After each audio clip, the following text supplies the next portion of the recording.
KD Bowie Morning Show, and my guest today, Reverend Michael Waters. He is the founder and senior pastor of Joy Tabernacle African Methodist Episcopal Church in Dallas, Texas. As pastor and preacher, he's a professor, he's a writer, motivational speaker, and a community organizer. Reverend Waters' words of hope and empowerment have inspired both national and international audiences. And today, he wrote a blog, Floyd Mayweather Jr. and the Death of the Gentleman, Sportsmanship, and Class in American Society. My guest today, ladies and gentlemen, Reverend Michael Waters. Hey, Pastor, how you doing, sir? Good morning. Thank you for having us again. Well, it's good to have you on. You gotta help me with this now.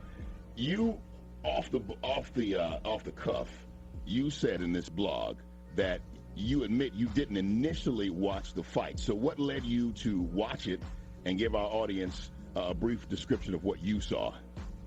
Well, I had come home from a conference and was looking to relax for the remainder of the evening in preparation for worship the next day, and happened to be on the social media networks, and Facebook and Twitter was filled with commentary about the fight. It was a very polarizing debate taking place, and I just wanted to figure out what was going on. So I logged in, read more of the information, found the sequence of the knockout, and what I watched, I was quite disturbed by. There was a level of classlessness displayed by both fighters, but I was particularly troubled by what appeared to me to be a cheap shot by Mayweather to end the fight. And I decided to engage in the dialogue as well, and my suggestion initially within my own connections with friends and followers on Twitter was that I did not think that a generation ago Ali would have wanted to win that way. And the continued conversation got me thinking about not only the fight, but about the state of manhood today. Well, I mean, watching the fight is one thing. Writing about it is another. And so it made you think about where we are today. You say what happened in the Mayweather-Ortiz fight was bigger than boxing. How you figure?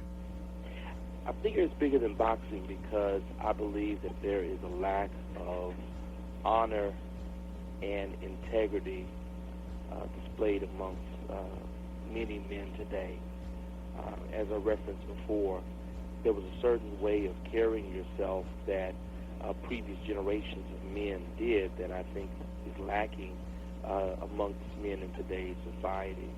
There are certain things you did or did not do within the public forum because you were a man, and you believed that as a man you were to carry yourself in a certain way, that you were a role model within the community, that you were a reflection of your family, that manhood demanded from yourself a level of restraint, a level of self-reflection.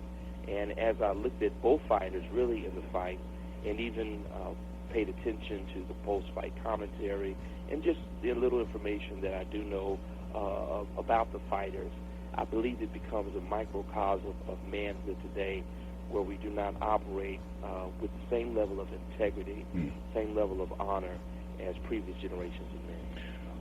Okay, I want to come back. I want to talk a little bit more because you actually go into a little bit more detail specifically about the state of manhood in this country and with African-American men in general and specifically. And I want to find out what your thoughts are about that and just share a couple of my thoughts as well, kind of bounce it off of you. Reverend Michael Waters is my guest, talking about his blog, Floyd Mayweather Jr. and the Death of the Gentleman, Sportsmanship, and Class in American Society. He wrote this blog after watching the fight, and it was interesting. We'll continue our conversation next. It's KD Bowie Morning Show. It's the KD Bowie Morning Show on the phone with Reverend Michael Waters, and he wrote a blog, and we've had him on the show before, an incredible man of God.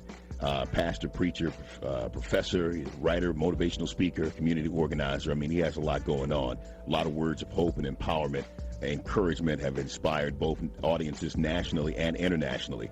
But he wrote a blog after watching the fight, Floyd Mayweather Jr., and how some would say it was a sucker punch, really, that ended the fight with Victor Ortiz. Now, you kind of went in, Pastor. You went, much deeper than some other people probably would. You go into depth about the state of manhood in this country, specifically with African American men. What is that state, in your opinion, and how did we get there? I think it's a very dismal state of manhood in general across demographics, and it's particularly disturbing amongst African American men. We know statistically that across demographics, men are absent from the home. They're disengaged in the life of their children. We see them increasingly absent from areas of higher education, absent from the church. And this happens across demographics, of course, but it's particularly high within the African American community. We understand presently that over 70% of African American children are born into single-parent households. We understand that the divorce rate amongst African Americans is particularly high, and the man is absent. And that's something that's been spoken of and talked about in a lot of settings. And my question has always been, what are we going to do to rectify this issue? And the problem of male absence from these historic and needed institutions within our community, particularly the family, is quite difficult when you look at all the things that are impacted by the absence of men. So the question is, I mean, and I think you're right, but the question becomes, where's the hope? I mean, you know, so we know what it is. Where's the hope? What do we do? And specifically for that mom that's listening, that's a single mom in the audience, who, you know, I don't have a strong male role model, you know, in my house. Where is the hope? Is there any hope here? Well, the reality, I think that we have put too much of a burden on the system as it relates to resolving this issue. I think that the hope is that a generation of men will wake up to their responsibility to hold fellow brothers accountable for their actions or for their absence, and to ensure that they step up to the plate. We have men who are really hiding in plain sight. We know who they are. They're our brothers, they're our uncles, they're our cousins. We know that they have children whom they fathered, and they're not participating within the life of their child, and yet we still hang out with them. We still allow them to come and kick it with us at the house. We don't hold them accountable to be responsible to their own children and responsible to the community. I believe that as more men become involved in holding fellow men accountable. You see, it's one thing for a woman to address a man and to speak to him regarding his shortcomings. Oftentimes, to be honest, that's tuned out. Mm-hmm. It's another thing for a man to check another man and tell that man, you need to step up to the plate. You're not carrying your load. And I think that we need to shift our focus from simply talking about the women to talking about the men and what our responsibilities are to the community. Well, I tell you what, you on right now. I mean, take a minute or so to just talk to the African American men in our audiences about the importance of being an active father, and beyond just for your children, but as a mentor in the community as well. I look at it this way. When you look at the relationship maybe between the Apostle Paul and Timothy, here was a gentleman in Timothy who biblical scholars suggest that his father was either dead or absent. We don't quite know. But the father was not in the picture. Paul comes to town. He learns about Timothy, and he decides, I'm going to take this young man under my wing. I'm going to make him my weos in the faith. Weos meaning Greek, meaning son in the faith. So it's not a biological relationship, but it's a spiritual relationship.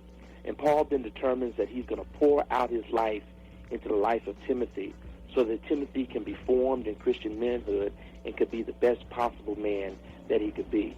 It's what has inspired us at Joy Tabernacle through a program funded by the Fund for Theological Education in Atlanta, Georgia, that I was able to found called the Macedonian Project, that raises up Pauls, mature men, to reach back to Timothy, young men within the community and within our church, to pour into them and into their lives, particularly when there is the absence of a biological father, and in doing so, helping to shape and motivate their lives. So there's the hope. Men can step in the gap where other men are absent, and they can help raise a generation of men that are not particularly their biological sons, but can be their spiritual sons. My words specifically to men in general, once again, because this is an issue of manhood across the board. But my word to men in general and to African-American men is that it won't change unless it happens with us. We have the responsibility, whether or not you yourself grew up with the presence of a father in your life, you have a responsibility. I want to suggest a spiritual responsibility and calling to raise up your children. And in fact, here is the witness of Scripture. The witness of Scripture is that you are worse than a heathen if you do not take care of your family. And I suggest that we need to have a reversal of our responsibilities and our accountability to this next generation of young men. Wonderful, man. Good stuff. Listen, Reverend Michael Waters, we got to run, but his blog is on the Huffington Post, and I posted it online, facebook.com/KD Bowie Morning Show. Check it out and let it bless you as it has blessed me and so many others. Hey, Rev, we'll talk to you next time, okay? Thank you, sir. God bless.